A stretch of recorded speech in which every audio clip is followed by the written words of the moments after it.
Bonjour et bienvenue sur ma chaîne. Aujourd'hui, on va parler, j'aimerais raconter une petite anecdote pour vous dire ce qui a inspiré le roman que j'écris actuellement. Donc, euh, le roman, je l'ai commencé il y a bien longtemps. Il y a bien longtemps, ce serait il y a un an ou deux environ. Je pense que je l'ai même commencé pendant la pandémie. J'étais à la maison, j'écoutais une émission sur YouTube. C'était une émission réalisée par Alain Foucault. Je ne sais pas s'il a toujours cette émission-là sur YouTube. Il avait invité plusieurs femmes à venir parler.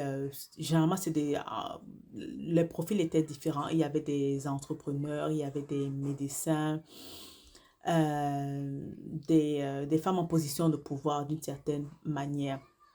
Et donc, j'ai beaucoup aimé cette émission-là qui m'a inspirée parce que chacune, en fait, parlait de son parcours en tant que femme, des défis, des obstacles qu'elle rencontrait chacune en tant que professionnelle et en tant que femme de pouvoir. Et donc, ça m'a permis de vraiment de renforcer, en fait, cette vision que j'ai là des femmes aujourd'hui qui occupent des positions de pouvoir en tant que en ce qui concerne leur présence en fait sur la place publique. Comment est-ce qu'elles sont acceptées, est-ce que leurs rôles sont acceptés et aussi quels sont les défis qu'elles rencontrent en tant que mère parce que pour la plupart, elles sont mères de famille. Comment est-ce qu'on concilie la vie familiale et la vie professionnelle, surtout quand on est chef d'entreprise, quand on a une position de pouvoir. Moi, déjà, en tant que simple employé, c'est difficile de pouvoir concilier la vie professionnelle et la vie familiale. C'est un enjeu, c'est un enjeu vraiment qui fait partie de ma vie.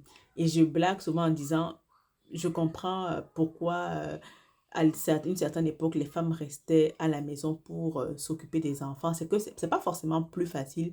Mentalement, c'est difficile aussi parce que on est confiné à la maison, on n'a pas l'occasion de pouvoir se socialiser, de pouvoir forcément avoir des discussions d'adultes. Ce qui fait qu'à un moment donné aussi, on a l'impression de devenir invisible, on a l'impression de disparaître à mon avis. Donc, j'avais trouvé cette émission-là vraiment intéressante. Je ne veux pas rusher en faisant la vidéo. Il faut que les idées viennent à mesure que l'on discute. Donc, c'est ça. Et en écoutant cette émission-là, justement, c'est là que l'idée du roman m'est revenue. J'ai voulu créer justement un personnage, une femme de pouvoir, justement, qui est entrepreneur et qui doit conjuguer sa vie professionnelle et sa vie familiale. Qu'est-ce qu'il en est? Quels sont les préjugés qui existent? Quels sont les défis? Il y a d'autres sujets que j'aborde dans le roman que je ne dévoilerai pas forcément ici parce que après tout quand même on est sur les réseaux sociaux et je tiens à pouvoir publier mon livre sans forcément donner d'autres idées à d'autres personnes. Donc, c'est ça en fait que c'est l'idée que j'avais quand je publiais quand j'écrivais ce roman-là. Et jusqu'ici, je dois dire que j'ai eu beaucoup de doutes en ce qui concerne la publication, la rédaction de ce roman-là. On parle souvent de l'auto-sabotage. Est-ce que je me suis demandé, est-ce que c'est une idée pertinente? Est-ce que c'est une idée intéressante? Est-ce que le genre est bien choisi? Quel genre je dois choisir? Est-ce que je dois aller dans de l'auto-fiction? Est-ce que je dois faire un thriller, écrire une histoire d'amour? J'ai eu toutes sortes de questions, toutes sortes de doutes. Et c'est assez difficile, hein, c'est assez difficile. On se dit que plus on écrit, plus on gagne en assurance. Mais ce n'est pas totalement vrai parce que il y a des sujets qui ont pignon sur rue, qui sont probablement plus intéressants. Il y a des gens forcément qui sont plus intéressants. On va parler de romans d'amour, on va parler de romans policiers. Ce seront des choses qui vont probablement intéresser un peu plus d'autres personnes, des gens. Et, et je comprends tout à fait cela. Et je pense qu'à un moment donné, je vais commencer à écrire des romans d'amour parce que à la fin de la journée, on écrit aussi pour pouvoir vendre ses livres. Et justement, dans ces romans d'amour, là, je pourrais glisser une ou deux idées vraiment, qui me tiennent vraiment à cœur.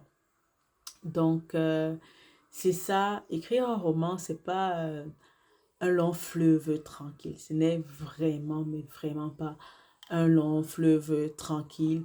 Déjà, écrire un roman quand on n'est plus disponible, c'est difficile, mais quand on a aussi une vie de famille, on a l'impression que je radote et que je me plains beaucoup de ça, mais c'est une réalité, c'est la réalité dans laquelle je suis aujourd'hui et c'est la réalité de plusieurs auteurs mamans que je suis qui vont parler vraiment de la difficulté. Il y en a qui écrivaient toute la journée, mais aujourd'hui, elles doivent partager leur temps entre leurs enfants, leurs romans et puis éventuellement la vie professionnelle. Donc, ce n'est vraiment pas... C'est quelque chose, c'est un sujet qu'il faut aborder, c'est pertinent. Et justement, ça rentre dans le cadre de mon roman. Je parlais des doutes. Et bien sûr, il y a aussi eu des moments où des doutes parce que aussi il y a eu des rejets en ce qui concerne des rejets des maisons d'édition traditionnelles qui m'ont dit que non, ça ne rentrait pas forcément dans le cadre éditorial. Oui, chaque maison d'édition a des cadres éditoriaux. C'est tout à fait correct. Et c'est ce que je disais justement, il y a des sujets mainstream. Et mon roman ne va pas forcément aller vers ces eaux-là. Moi, c'est un roman engagé, c'est un roman féministe. C'est un roman qui se déroule en Afrique. Moi, je suis au Canada. Donc, est-ce que ça va forcément intéresser le lectorat? Et donc là aussi, c'est la question de savoir, est-ce que le roman, est-ce que c'est pertinent d'en faire un format papier ou bien je le garde en format exclusivement numérique pour pouvoir rejoindre un lectorat plus diversifié, un lectorat qui n'est pas forcément basé au Canada pour pouvoir rejoindre, atteindre des gens qui sont en France, au Cameroun, qui ont accès à Internet. Parce qu'aujourd'hui, je pense que la plupart des gens ont une connexion Internet. C'est au moins une chose de fait, un avantage. Donc, c'est ça. Et à la fin de la journée, j'ai aussi eu des moments des choses qui m'ont convaincu que mon roman en valait la peine. Par exemple, cette semaine, je suis tombée sur la page de cette influenceuse business là et tout, qui parlait justement du fait, il y a un de ses abonnés qui lui a dit qu'elle devrait se contenter d'être une femme au foyer, de vivre, d'être une femme au foyer tout simplement. Et je me suis dit, waouh, là, c'est exactement ce dont je parle dans mon roman. Peut-on aujourd'hui prétendre être une femme publique et avoir une vie de famille? Doit-on juste être dans son foyer? N'a-t-on pas le droit d'aspirer à plus que d'être une mère? Est-ce qu'on est juste fait pour être des mères? N'a-t-on pas le droit d'avoir des rêves, d'avoir des ambitions qui nous projettent un peu plus loin, de vouloir se réaliser dans autre chose que la parentalité? Point d'interrogation. C'est difficile, mais est-ce que c'est réalisable? C'est une des questions que je pose dans le roman. Est-ce que c'est réalisable? Être mère, conjuguer sa vie familiale et la vie professionnelle, à ton avis, est-ce possible? Je te laisse sur cette pensée-là et on se dit à bientôt. N'oublie pas de me soutenir et de te procurer mon dernier roman qui est disponible sur Amazon. Tu peux aussi l'acheter chez L'Harmattan. Je te remercie d'avance pour ton soutien.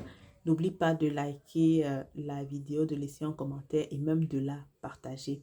On se dit à bientôt dans une nouvelle vidéo. Bye!